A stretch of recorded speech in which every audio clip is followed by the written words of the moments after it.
all sectors of the government, and the whole of government approach involving all sectors and led by the principal is very crucial. And that whole government approach should also be able to mobilize whole society and make sure that this response becomes everybody's business. Anyone in Mexico, this is, something that can only succeed if all Mexicans actually be involved. This is not just for Mexico, but the whole world.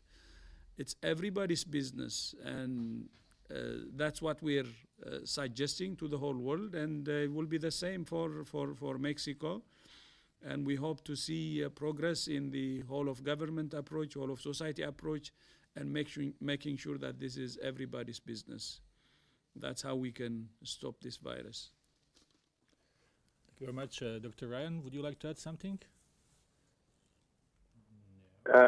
No, Tarek, I think Dr. Tedros said it right on the spot. Please jump in anytime you want. I will go now to a question from Norway that we received via text.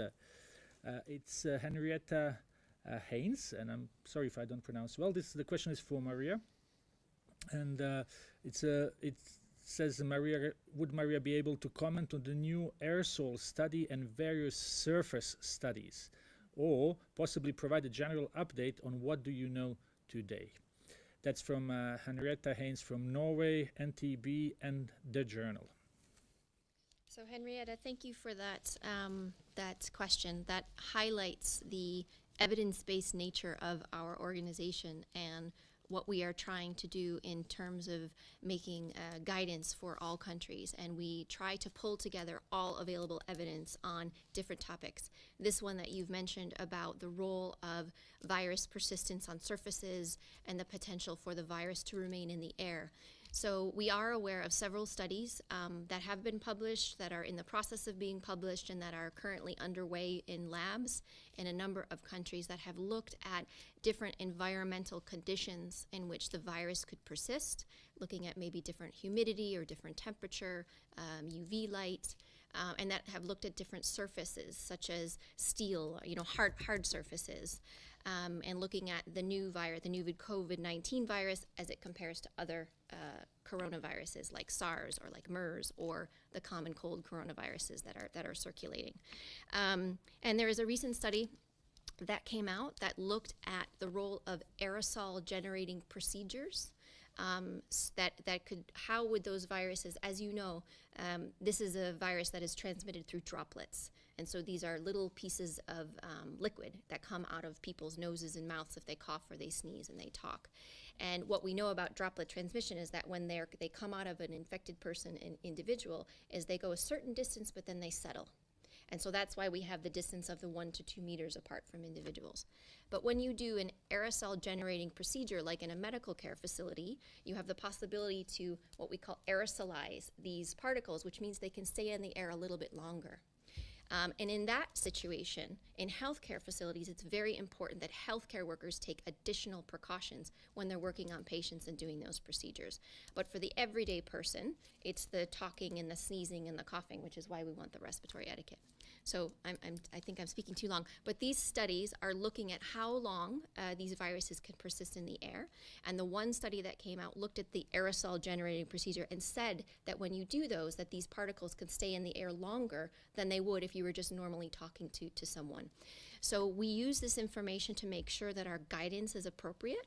And so far, from the available studies that we have seen, we are confident that the guidance that we have is appropriate, which is so people who are in the communities, they don't wear a medical mask unless they themselves are sick, because this prevents them from infecting someone else. But in healthcare facilities, we make sure that healthcare workers use standard droplet precautions, with the exception if they have they're doing an aerosol generating procedure, and then we recommend airborne precautions. Thank you very much. I think this is very important to provide to our journalists information on what we know. Let's go to the next question. Adrian from Romania. Adrian, can you hear us? Yes, hello. From Protein, Romania. Authorities in China and South Korea have decided to isolate the areas affected by coronavirus and have managed to reduce the number of infections. But the European Union supports keeping the borders open. What is the best solution recommended by the World Health Organization? So we recommend that all cases and all contacts are followed. So if with the aggressive case finding and testing of cases, we will know where the virus is. It is important for countries to know where the virus is circulating within their countries and who is infected and who is not infected.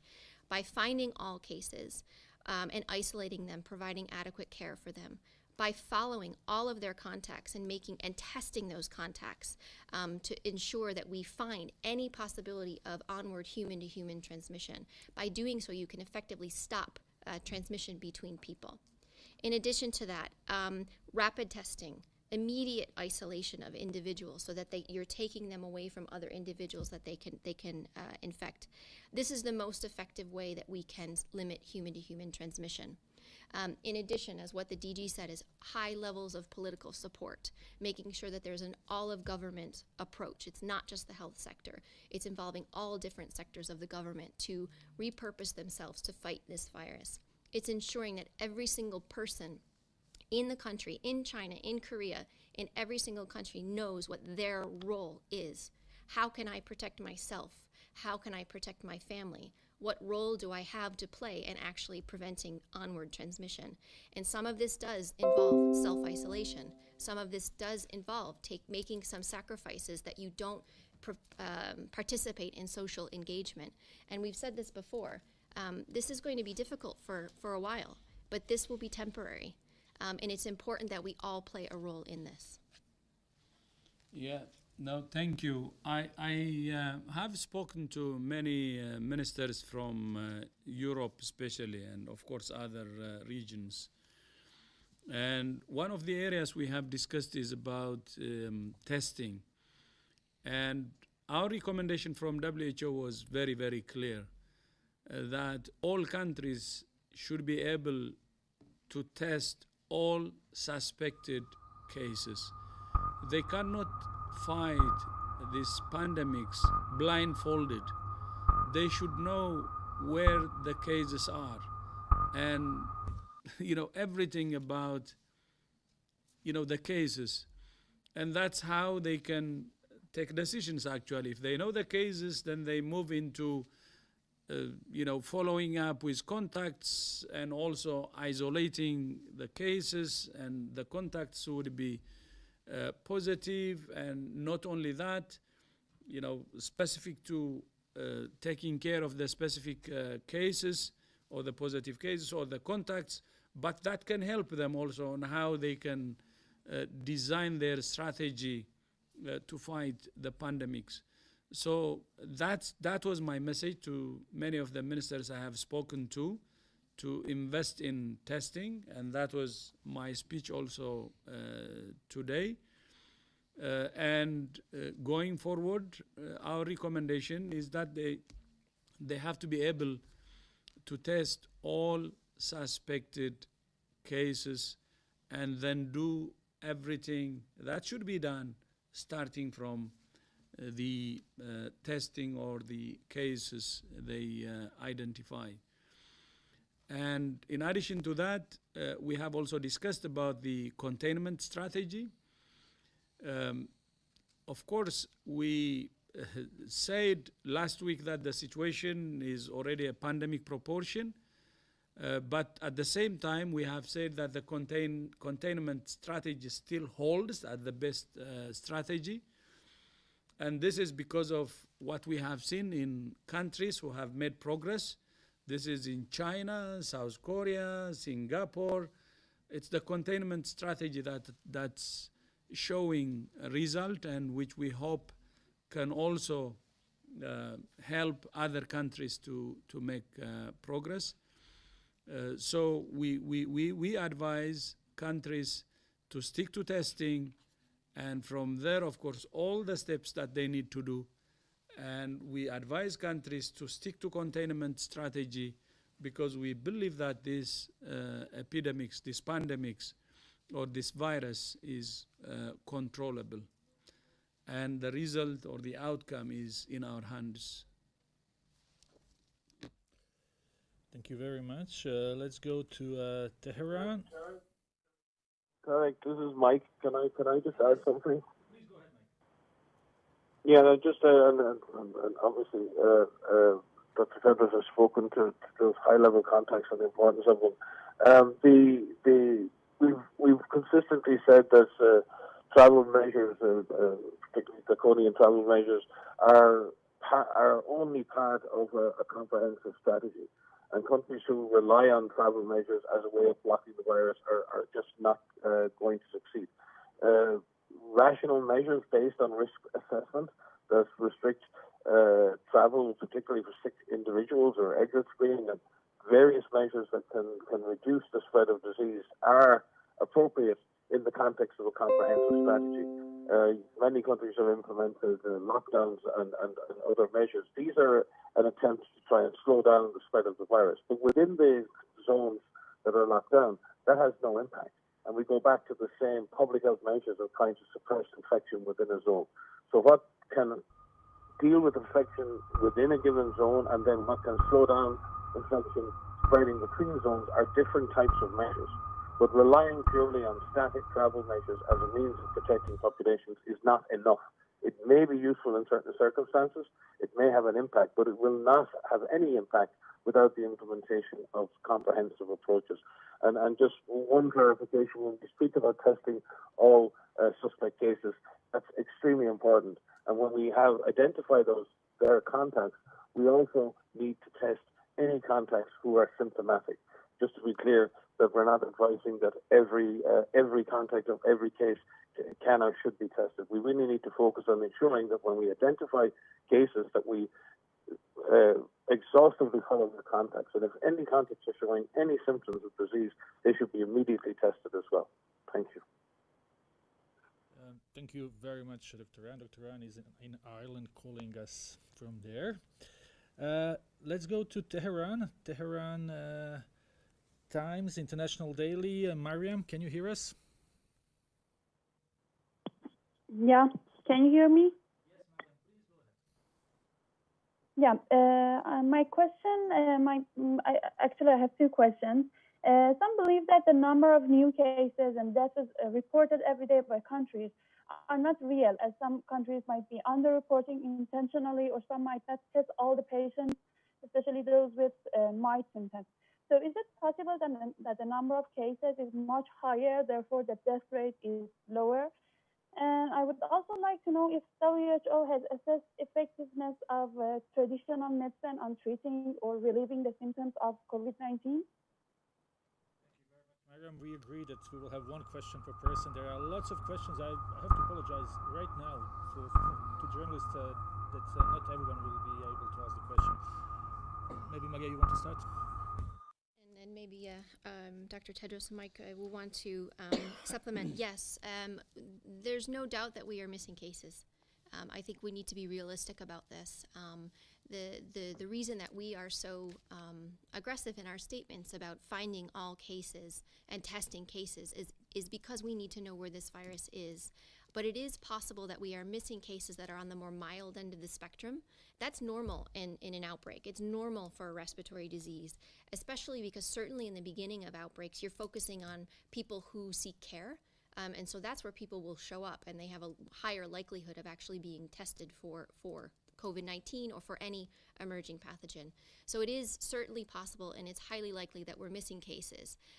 What's important is that there are measures, there are processes in place that countries can take to find those cases. And it's important that we don't give up. and we move to a measure to say we're just going to let this happen and we're going to see, hope for the best. Absolutely, we need to be finding all of these cases so that we can effectively isolate them and thus reduce the chances of onward transmission.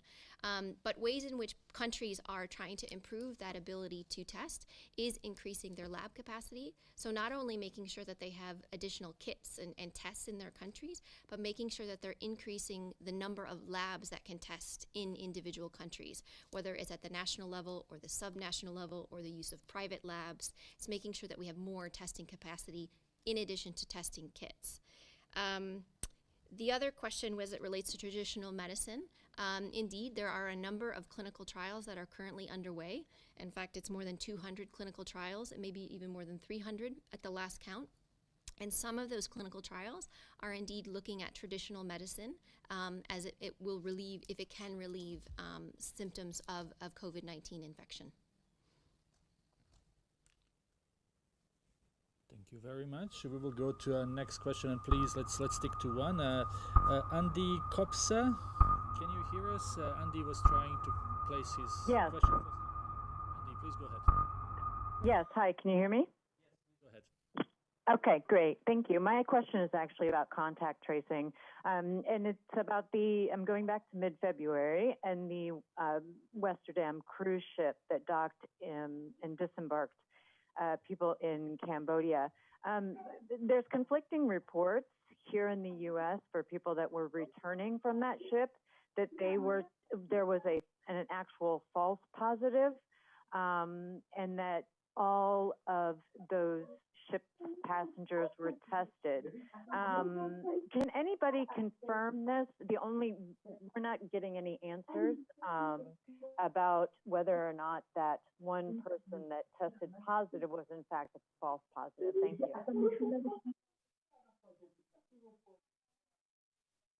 To mute you. Thank you for your question. I can't answer to that specific question about that one individual case, but what we can say is that there is the possibility for testing that you may have a false positive or you may have a false negative. And so what we work with across the globe is we work with laboratorians and virologists and clinicians to look at what are the most appropriate biological samples and when in the course of illness, in the course of a contact, should people be tested. And it's important, whether these are upper respiratory samples or lower respiratory samples, the timing in which samples are collected, and then of course the lab test itself. There's always the possibility of a false negative or a false positive, which is why we recommend repeat testing where possible.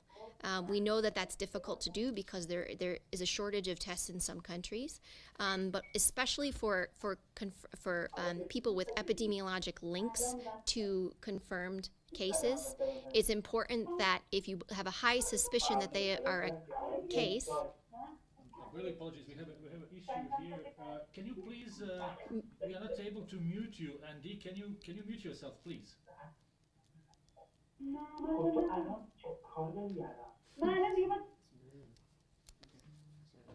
Okay. Sorry, I think we're okay now.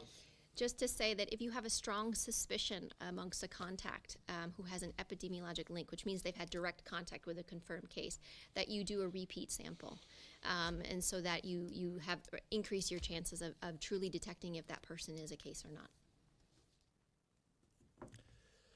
Thank you very much. Can we go to Xinhua right now? Who do we have from Xinhua Agency? Hi, it's Liu from Xinhua. Can you hear me? Yes, please go ahead. Yeah, the question is the the Trump administration has announced a 21 budget proposal that's slashing more than $3 billion in overall programs, including half of its annual funding to WHO. So how does the WHO think that would help combat the COVID-19? And could you also please give us an idea of how the U.S. has contributed to the global response to COVID-19 so far? Thank you.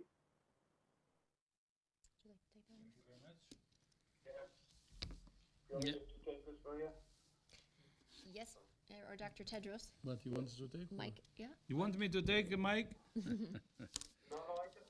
I'll go after you, boss.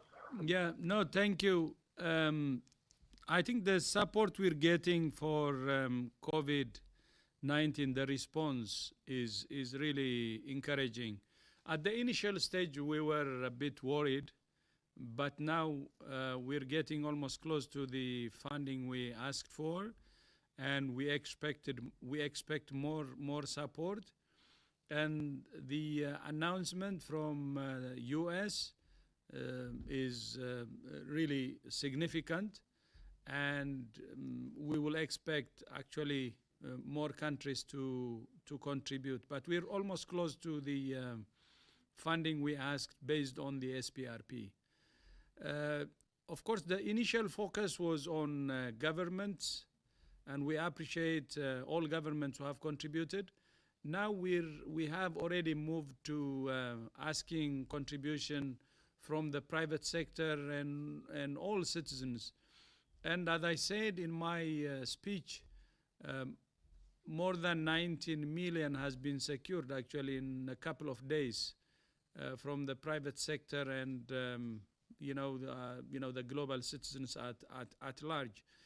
And this is in 2 days, and we expect that this will there will be a significant contribution from the private sector and the global citizens at large. So as we have said, propose for each country to follow or use a whole of government and a whole of society approach, we're using the same thing globally to mobilize all governments to contribute and also all citizens to contribute. And the contribution so far is significant and encouraging, and I know we will get the amount of funding we need. But I would like to use this opportunity, because you have identified US specifically, use this opportunity to thank the US government, other governments, the private sector, and all global citizens for their commitment. We're all in this together. It's a common enemy, and it's our unity that will break this virus. And the last few days I have seen how the human spirit is so amazing, and how it shows us that the spirit can break the virus. So it's not just the funding, by the way.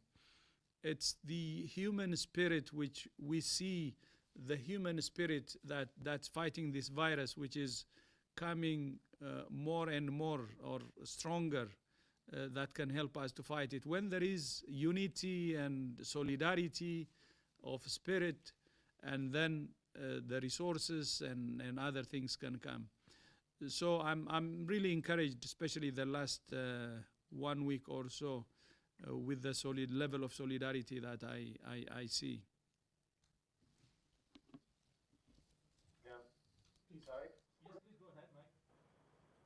I just want to add, because the U.S. Public Health Service is one of the finest in the world, and not only has served the U.S. well, but over the last 50 years has helped to train and develop public health systems all over the world, field epidemiology training programs, laboratory networks, and others. The National Institutes of Health, an amazing platform for primary research, for clinical trials, and others. The FDA has been hugely helpful to WHO over the years in regulatory aspects of developing new medicines. And we thank them, all of those institutions, Tony Fauci, Redfield, and all of our colleagues at HHS for their technical and operational support to us and to the world over many, many years, and including in this response. Clearly, we all need to invest more in global public health, in national public health. We're paying a price for underinvestment now, but we need, as the DG said, to come together. Now is not the time to look at that. Now is the time to work together.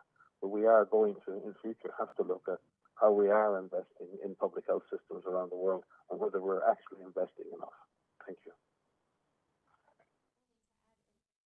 Contribution from the U.S. is their scientists and their clinicians who are communicating with us regularly, on the front lines with us in terms of our gathering of information and evidence and sharing of experiences. So we have American scientists and clinicians and public health professionals who are involved in every single one of our technical networks.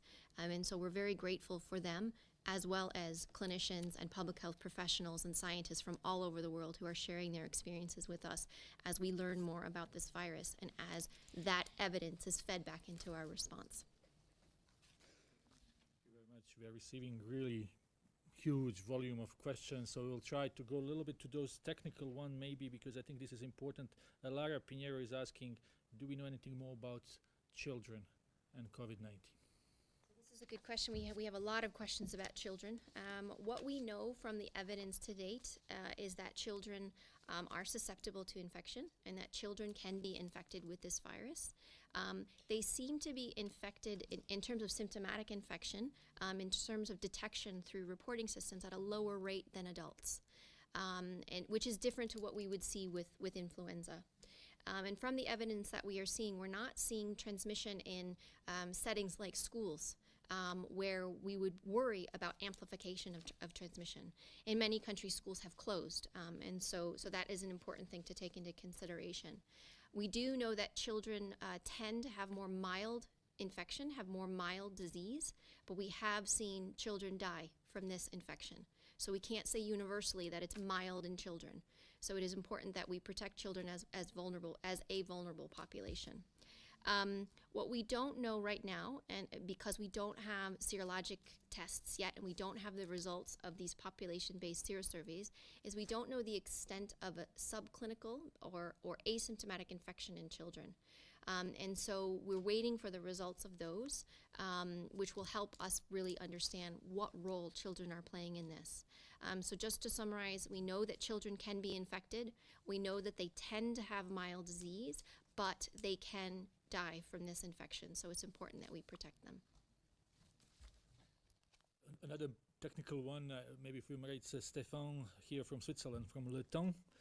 He's asking, what do you think about possibility of short-lived immunity and the risk of having a massive wave of COVID-19 next fall? Is also a good one. These are the same questions we're asking, so these are the right questions. There are some initial studies that are looking at an immune response in individuals. We've seen some studies that have come out that have looked at an immune response in non-human primates. The data is very early, and what we're looking for is whether or not we see a robust response in people and for how long that will last. We're still 11, 12 weeks into this outbreak, and we do have some serologic assays that have been developed in a number of countries. And so we don't have a full answer to this yet, but it is something that is very important to see what level of response individuals have in terms of an antibody response, whether this will provide protection and for how long. Thank you very much. Let's try to get someone online. Our friend Antonio from EFE. Antonio, can you hear us? Yes, Tariq, can you hear me? So Spain has declared a lockdown to prevent the seeing images of overcrowded public transport in cities like Madrid. So do you think societies have to take more seriously the threat of COVID-19? How can we really convince the population to stay at home? Yeah. To convince the public, first of all, I would like to commend the very courageous and bold action that the Spanish government has taken. I had a chance to speak to Prime Minister Pedro Sanchez, and his commitment, I believe, is really, really strong to fight this virus. But the political commitment at the highest level alone will not be enough. there should be the cooperation of all citizens of Spain. It's the cooperation from all citizens that will make the response actually complete. And I said it many times, this should be everybody's business. Each and every individual should do everything to protect himself or herself and to protect others, and should listen to the advice of the national authorities. So my advice is that this virus will not be stopped without the cooperation of the government, the whole society, and the citizens. This is everybody's business, and I repeat, this is everybody's response and responsibility, and that's how we can stop this virus. And I encourage everybody in Spain to follow the advice of the authorities. Muchas gracias. And my name is Pedrito, my other name. Thank you. Thank you very much. I will just ask Paul now to give us a little bit an update on where we are with the supply chain and PPEs, as we have been getting some questions, although we didn't get it right now, but a couple of emails came earlier this morning. Yeah, thank you. As people are aware, we have been facing for several weeks now extreme shortages in the provision of and availability of personal protective equipment for clinical workers and healthcare staff.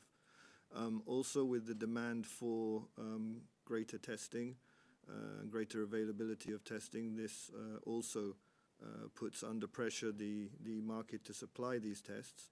And the third area of which we taking a closer look at and where we see signals of severe market constraint is around some of the more sophisticated equipment for clinical management. So as we see, definitely, as we've been saying consistently, that continuing to test, continuing to trace contacts is giving a window of time for the clinical system. We start now to see a lot of demand for equipment to manage the wave of patients coming into that hospital system. Is this a challenge? It is. Is it easy? No, it's not. Is there a chance we can get availability and provide this equipment? We remain optimistic.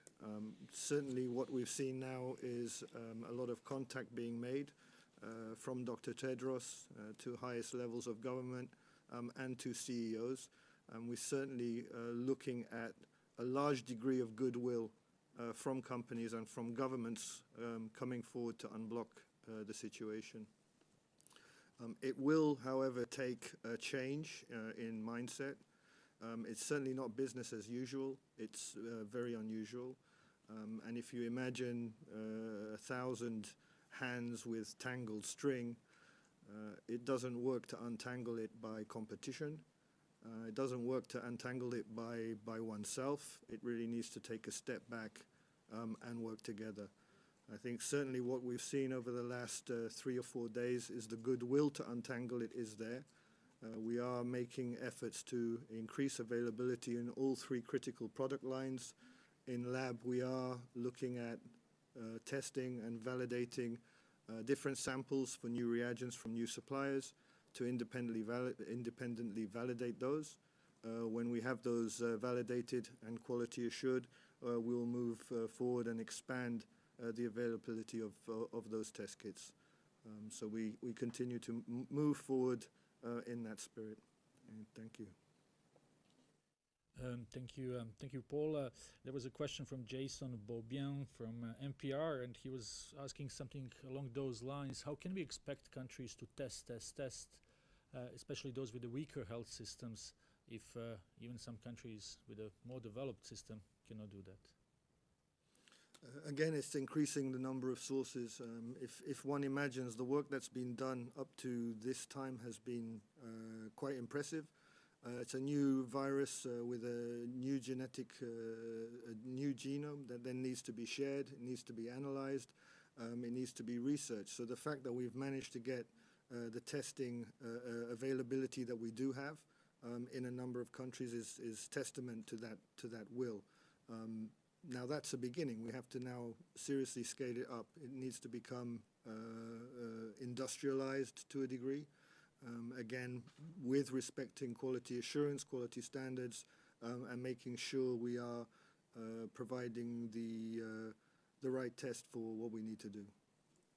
So I can add to that, if you don't mind. I mean, there's two parts to that question, and Paul has eloquently described this. I mean, one is about increasing the capacity to test, and in increasing your capacity to test, there's three things. There's making sure that you have the labs that are there that can actually do the PCR testing.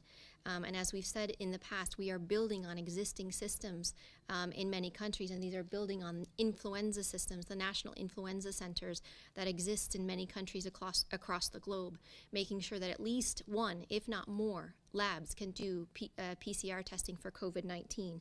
And then within a country, making sure that we look for more labs that can do that testing, whether these are public labs or private labs that can do so.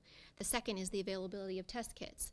And really, we can't emphasize enough how quickly this has come together on the global scale in terms of sharing the full genome sequence very early on in January and having the rapid development of assays by a number of labs across the globe, which has enabled a number of companies, a number of labs to develop PCR tests that are now being shared globally and developed globally.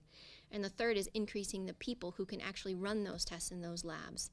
So what we've seen in some countries is that, you know, we've mentioned this before, that you don't have a uniform outbreak in each country. You may need to move people around your country to support where that need is most. And some of that is increasing your lab capacity workforce to be able to run those tests. But the other part to that question is about the willingness and the efforts to actually go out and aggressively find all of your cases and test your suspect cases and test your symptomatic contacts. It's important that when we say test, this is what we mean. We mean test all of your suspect cases. We mean test your symptomatic contacts. And in doing so, you can drive that transmission down. Thank you very much. Mike, Dr. Ryan, would you like to add something to that? Or? No, Tarek, I think Paul and Maria have given very good answers. Okay, then we will move to the next question, GG Press. Who do we have from GG Press? Hello? Hello? Can you hear me? Thank you. Yeah, my question is regarding Europe as a whole. I'm listening. Did you say? Regarding Europe, the situation of Europe. Okay. I think many people are wondering why in Europe, where the health system is very well advanced, people are suffering from the virus much worse than Asian countries, which are much closer to China. Is it just because of lack of tests that you just now mentioned, or is it because of the free movement across borders? How can you explain the contrast between Europe and other regions? Thank you. Mike also wants to jump in. Yes, please. I think it's very important to look at epidemics around the world being in very different phases and very different stages. The epidemic in China began most likely in early December, the first confirmed cases, and it developed over weeks. It accelerated. The government had to react to a very bad situation in Wuhan and had to take extreme measures to try and push the virus back. I think from the context of Europe, that is a very similar sort of scenario. I think we have to look at the epidemics as well. We call this a pandemic. The fact is that the epidemics in different countries are at different stages of development. Europe is an open, multi-country partnership, and they have focused on strengthening their health system. They focused on trying to improve surveillance and doing all of the same things that China has done. I think now you see countries like Italy and others really pushing back and fighting back against the virus in the same way that the Chinese provinces did over time. So let us see how this develops. But I think, as we said previously, it's very, very inappropriate to make direct comparisons between epidemics which are really at different phases of development. Let's, as DG said, let's talk about solidarity. Let's talk about how countries can work together and necessarily comparing them other than to learn lessons and transfer those lessons. And many of the lessons that have been learned in China, learned in Korea, learned in Singapore, learned in Japan are now being transferred to the responses in Europe. And let's hope that we can accelerate that in the coming days and weeks. Yeah. By the way, some time ago, I tweeted a message saying countries, even high-income countries, should expect surprise. This virus is new, and there are many things that we don't know about, and that's why I said, even rich countries should expect surprises. And that was also a warning call saying if you would have some surprises, then you should, be ready for any eventualities. You should prepare yourself. So that's one. But the second thing, or the other thing, which we said from WHO side before, which I remember fully, is the health system in developed countries or in high-income countries is lean and mean.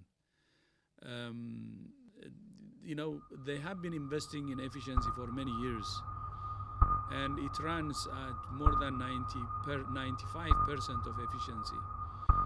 And when emergency comes, expanding it to accommodate the new norm is very difficult. And that's why many countries actually have struggled. And I think we will learn a lesson from this. Efficiency is good during normal times. Efficiency is good when things are predictable. But efficiency will not really work for surprises. And that's why, well in advance, we have to prepare the system while assuring efficiency, but prepare the system to expand as quickly as possible when there are eventualities. So one thing that I that was a surprise to me was many countries have actually struggled to really expand quickly because the expansion part due to emergencies was not getting attention. I may be wrong, but that's what I feel like is happening, especially in high income countries. So the best thing now is how can we learn from this pandemic, and how can we prepare our system. WHO has been advocating for investing in preparedness, and that's why in our transformation agenda we have established a new division for preparedness, and we had actually a plan last mid-March, this March actually, now, which was planned well in advance, to have the meeting on preparedness, specifically on preparedness, that brings foreign ministers, health ministers, parliamentarians, finance ministers together to discuss about preparedness, because globally we have a very, very serious weakness in terms of preparedness. And WHO has been talking about this for some time now. Our vulnerability and how the world is really, really at risk. And we're seeing that now globally, be it in low-income countries, middle-income countries, and high-income countries. So our take is, while doing our best to suppress and control this pandemic, at the same time we have to think about planning for the future, for the long term, improving our preparedness, making sure that the world is better prepared, and identifying our Achilles foot and really focused on our weaknesses to improve our overall preparedness as a global community. Because as we always say, we're as strong as the weakest link. We're as strong as the Achilles. And we have to really be prepared now. It's time to commit to invest in our weaknesses and minimize our risk as a global community.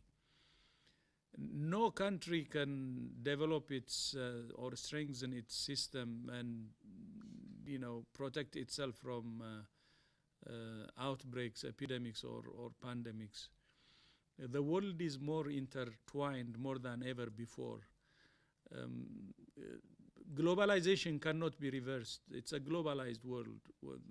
Whether we like it or not, we have to learn to live with globalization.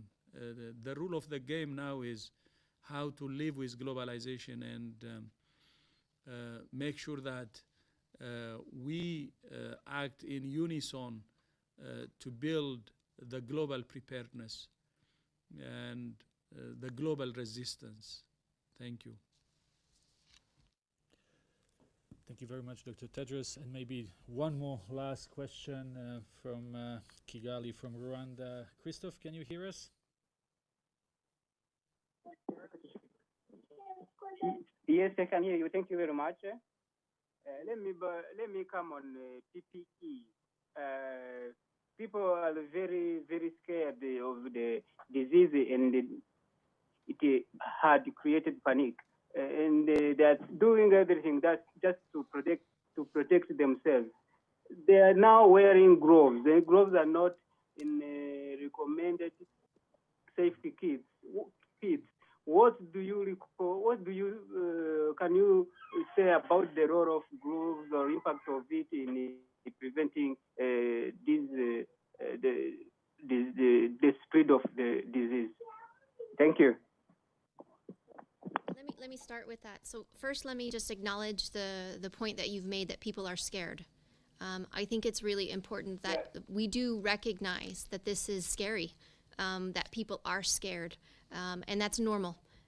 What we need to make sure that people have is reliable information about what is this virus, how does it spread, how do we protect ourselves and our loved ones, and what role do each of us have to play in this fight against this pandemic.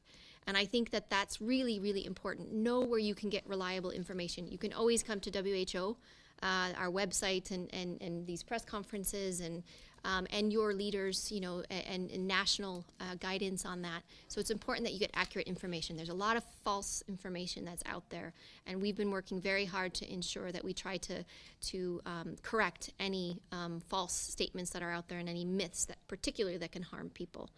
But being scared is normal. What we need to do is channel that energy into something positive and making sure that you know what you can do to protect yourselves. What we do know that works in terms of your hands and in terms of what you need to do is washing your hands. We say this all the time, and it may not be the most exciting thing, but it's the most important thing that you can do to protect yourselves. We have this hand washing challenge that's online right now of getting you to show us how you actually wash your hands. And I think this is a wonderful, positive way to enforce this. Every single person that washes their hands is protecting themselves and is protecting others. So make sure you do this appropriately with soap and water, or use an alcohol-based rub, but post those videos online because we would really, really love to see them from everybody. And get your family members to do that too. The use of gloves are important in healthcare settings, making sure that healthcare workers are using them when they're caring for patients.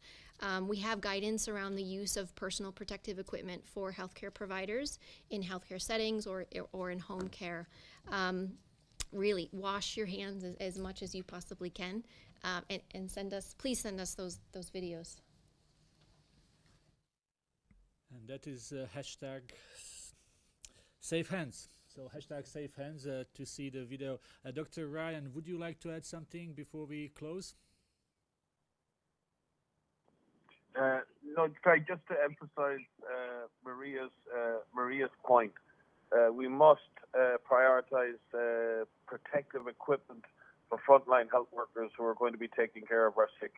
And we also need to re-emphasize the point that Paul made. We need to be sure that health workers all over the world have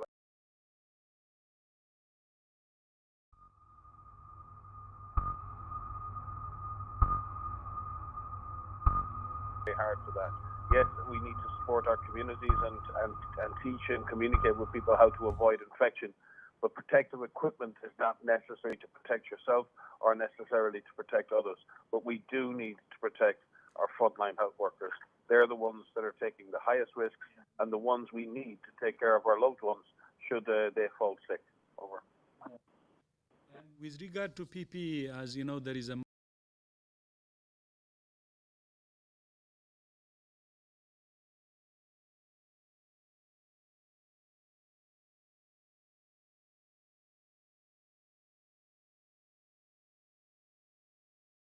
I can feel my body.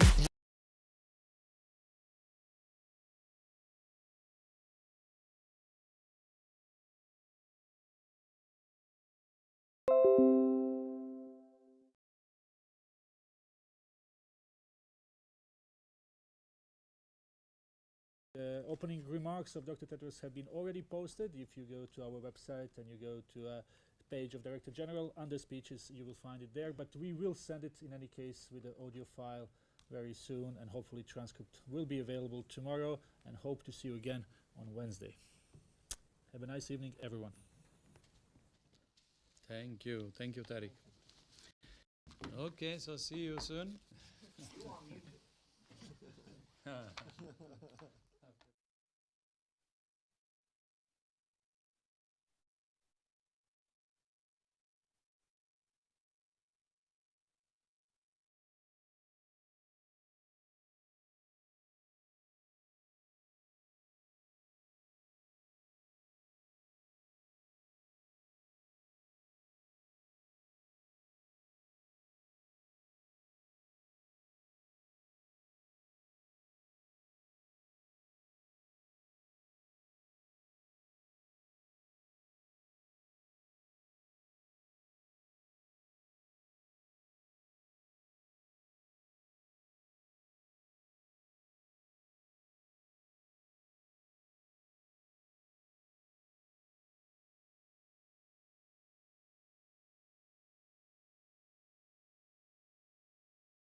Allora, buonasera a tutti.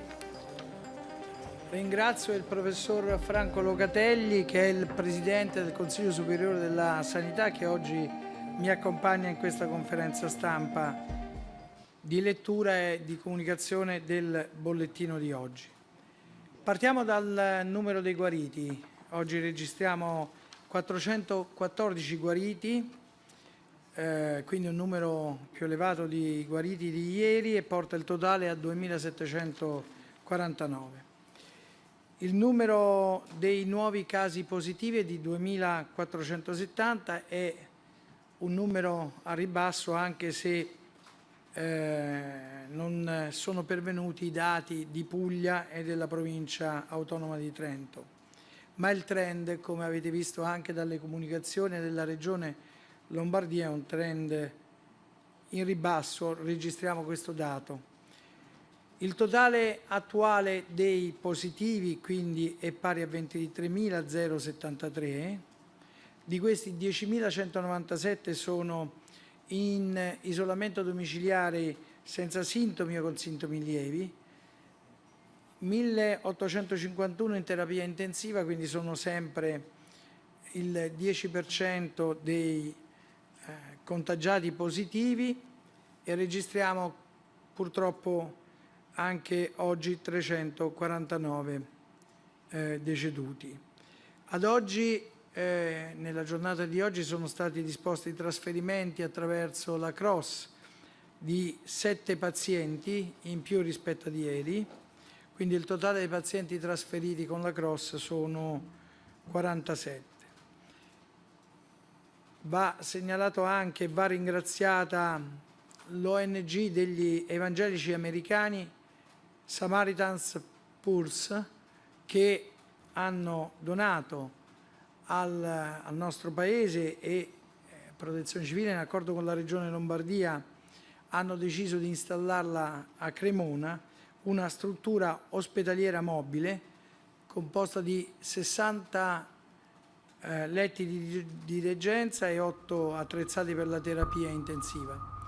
Questa ONG installerà e gestirà questa struttura per alcuni mesi, quindi la vogliamo ringraziare per questo gesto di generosità nei confronti del nostro Paese.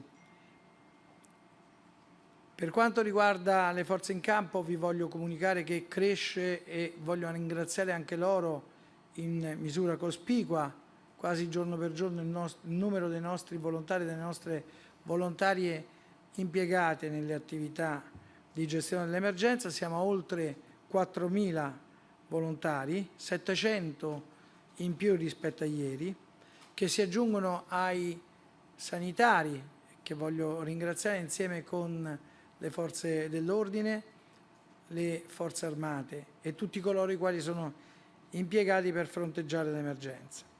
Altro dato che cresce è quello delle tende destinate a strutture per il pre-triage. Questo dato incrementa di 52 tende, siamo arrivati a 600 tende per il pre-triage e 122 tende pre-triage nei penitenziari. Ultima cosa che volevo dire è voglio ringraziare tutti quanti i cittadini che stanno donando il sangue, che andranno a donare il sangue. Come sapete, per noi è importantissimo, serve per assicurare la possibilità di curare i nostri concittadini, quindi voglio rinnovare questo invito a recarsi nelle strutture dedicate per favorire la donazione del sangue. Io mi fermerei qui, adesso darei anche la parola al professor Locatelli, che oggi ci può fare un quadro sulla parte epidemiologica. Grazie dottor Borrelli e buonasera a tutti. Riprendo esattamente quel che il dottor Borrelli ha toccato nella parte finale del suo intervento, perché ha menzionato due aspetti straordinariamente importanti, che sono parto dall'ultimo, il ringraziamento ai donatori di sangue. Va detto chiaramente che la donazione di sangue è quanto mai importante in questo momento, perché consente al Paese di far fronte a tutte le esigenze trasfusionali che evidentemente non vengono meno. Ci sono dei cittadini del nostro Paese che hanno regolarmente bisogno di fare le trasfusioni, su tutte citiamo l'esempio dei talassemici, piuttosto che c'è il bisogno di avere emocomponenti disponibili per gli interventi di chirurgia maggiore piuttosto che per i trapianti di organo solido. Quindi davvero grazie sia ai donatori di emocomponenti sia a chi lavora per garantire la disponibilità di emocomponenti nel nostro Paese. E poi il dottor Borrelli ha detto un'altra cosa importantissima, il ringraziamento a tutto il personale sanitario, a tutte le forze dell'ordine, a tutte le forze armate. Allora questo mi offre il destro per provare a condividere con voi 5 riflessioni che sono nell'ordine. Questa è una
you.